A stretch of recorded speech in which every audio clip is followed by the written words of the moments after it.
कभी कभी इतिहास बड़े बड़े महापुरुषों से नहीं बल्कि छोटे छोटे जीवों से भी सवाल पूछते हैं। आजकल ऐसा ही एक जीव चर्चा में है, कॉकरोच बेचारा।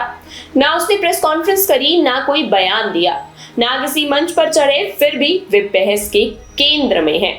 लगता है इस युग में प्रसिद्ध होने के लिए विचार नहीं बल्कि प्रतीक बन जाना ही काफी है। कॉकरोच रसोई की अलमारी में सरसराता, फ्रिज के पीछे से झांकता वे काला भूरा कीड़ा, जिसका दुर्भाग्य ये है कि उसे देखते ही इंसान की पहली प्रतिक्रिया होती है चप्पल उठाओ। किसी ने शायद ठीक ही कहा है कि दुनिया में कुछ लोग चेहरा देखकर निर्णय लेते हैं तो कुछ चरित्र देखकर। कॉकरोच को यह अवसर कभी मिला ही नहीं, लेकिन 2026 में भारत में यही तिरस्कृत जीव अचानक युवाओं के गुस्से और प्रतिरोध का प्रतीक बन गया है। सच तो ये है कि कॉकरोच सभ्यता का सबसे पुराना किराएदार है। वैज्ञानिक बताते हैं कि वे करोड़ों वर्षों से धरती पर हैं। साम्राज्य बने मिटे, राजाओं के मुकुट बदले, झंडे बदले, विचारधाराएं भी बदली, लेकिन कॉकरोच ने मानो मुस्कुरा कर कहा, तुम अपना इतिहास लिखो, मैं अपना अस्तित्व बचा लूंगा। हाँ, इसमें दोहराए नहीं कि घर में रहने वाला कॉकरोच गंदगी फैलाता है और रसोई में उसकी मौजूदगी किसी गृहस्वामी की धड़कन बढ़ा देती है। इसलिए उससे बचना और स्वच्छता बनाए रखना ही समझदारी है। लेकिन विडंबना देखिए, जिस जीव को हम सबसे अधिक तिरस्कृत मानते हैं, उसकी कई प्रजातियां जंगलों में सूखी पत्तियों और सड़े गले पदार्थों को विघटित करने में, प्रकृति का संतुलन बनाए रखने में मदद करती हैं। वे पक्षियों, मेंढकों, छिपकलियों और अनेक जीवों के भोजन भी हैं। प्रकृति के संविधान में उसका एक अनुच्छेद भी है, बस हमने उसे कभी पढ़ने की जरूरत ही नहीं समझी।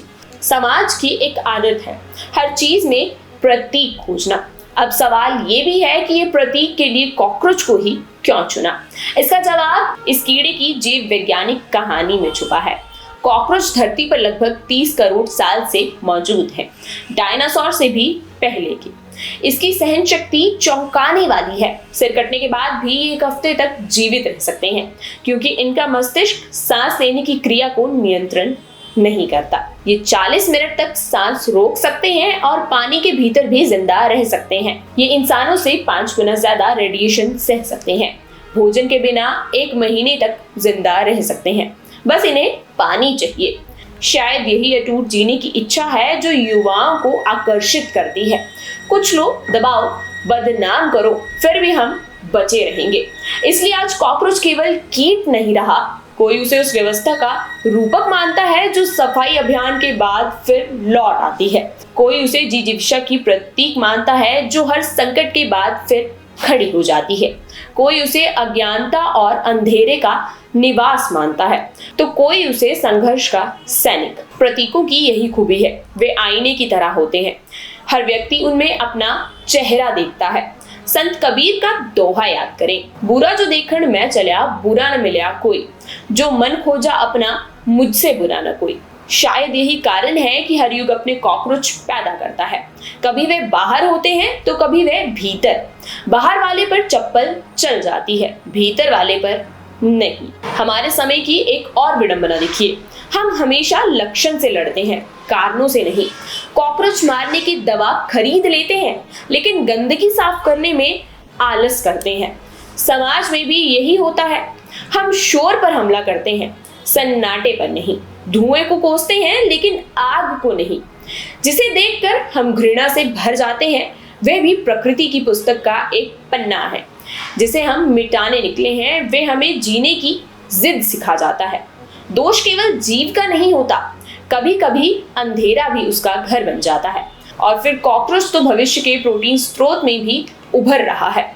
चीन में कॉकरोच फार्मा ने इन्हें पशु आहार और परंपरागत चिकित्सा के लिए पाला जाता है, और पर्यावरण दृष्टि से ये मांस उत्पाद से कहीं ज्यादा 10 प्रोटीन स्रोत साबित हो रहे हैं। संत रहीम ने कहा था, रहीमन देखे बड़ेन को लधु न दीजिए डारी, जहां काम आवे सुई कहाँ करे तलवारी। ये दोहा केवल विनम्रता की शिक्षा नहीं देता, ये समझाता है कि छोटा दिखने वाला अपने स्थान पर आवश्यक होता है। प्रकृति में कोई भी जीव निर्थक नहीं होता, चाहे वे तितली ही क्यों ना हो या कॉकरोच ही क्यों। कॉकरोच पर बहस दरअसल कॉकरोच की नहीं, हमारी है। वे तो वही कर रहे हैं जिसके लिए प्रकृति ने उन्हें बनाया है। सवाल ये है कि हम क्या कर रहे हैं। क्या हम अपने घर, अपने समाज और अपने विचारों की सफाई उतनी ही ईमानदारी से करते हैं जितनी तत्परता से कॉकरोच पर चप्पल उठाते हैं।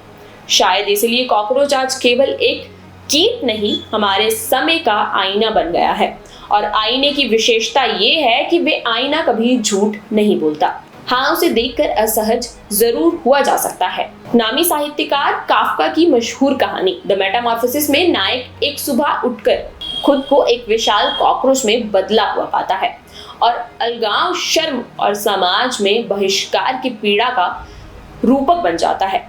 इसलिए अगली बार जब कॉकरोच दिखे तो उससे दूरी जरूर रखिए, स्वच्छता भी बनाए रखिए, लेकिन इतना याद रखिए कि प्रकृति किसी भी जीव को बिना कारण नहीं बनाती। शायद यही इस छोटे से जीव की सबसे बड़ी सीख है। हर अस्तित्व का कोई ना कोई अर्थ जरूर होता है। समझदारी उसी अर्थ को पहचानने में है। अमेरिकी साहित्यकार तामा जॉनविट्स ने वर्षों पहले आगाह किया था, बम गिरने के बहुत समय बाद, जब आप और आपके अच्छे काम समाप्त हो चुके होंगे, तब भी कॉकरोच यही रहेंगे, बख्तरबंद गाड़ियों की तरह सड़कों पर गश्त लगाते हुए। Welcome to Sumer Hotel, your gateway to the beauty of the Himalayas. Nestled in the serene hills of Sarahan, Sumer Hotel offers the perfect blend of comfort, elegance, and breathtaking mountain views. Wake up to spectacular sunrises, relax in spacious and beautifully designed rooms, and enjoy every moment surrounded by nature. Whether you're planning a family vacation, a romantic escape, or a peaceful retreat, Sumer Hotel provides an unforgettable experience. Indulge in delicious cuisine, warm hospitality, and world-class comfort. Discover the charm of Sarahan.